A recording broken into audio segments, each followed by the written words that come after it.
проекте у нас не было предусмотрен здесь мост. Вот это место у нас постоянно в паводковый период вода поднимается, и чтобы вот эти ближайшие щелы не затапливать, мы уже каждый год его разрываем в этом месте. В принципе, первый год подряд организаторы не подготовили вот основание, и вот 15 год мы разрываем.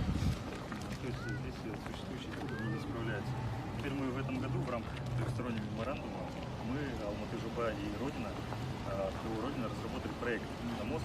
Мост у нас будет с большими подъездными путями, то есть уже русло будет И русло под подведем. Да, и русло под углом 90 градусов. Сам мост 112 метров и подъездные пути 400 метров с освещением. То есть, что мы ремонтировали, это отдельный проект, да? Да, это отдельный Да, проект. другой проект. Это здесь отдельный проект. Да, будет да. теперь. Потому что Какой здесь мост планируем? мост Длина моста. длина моста 112 метров.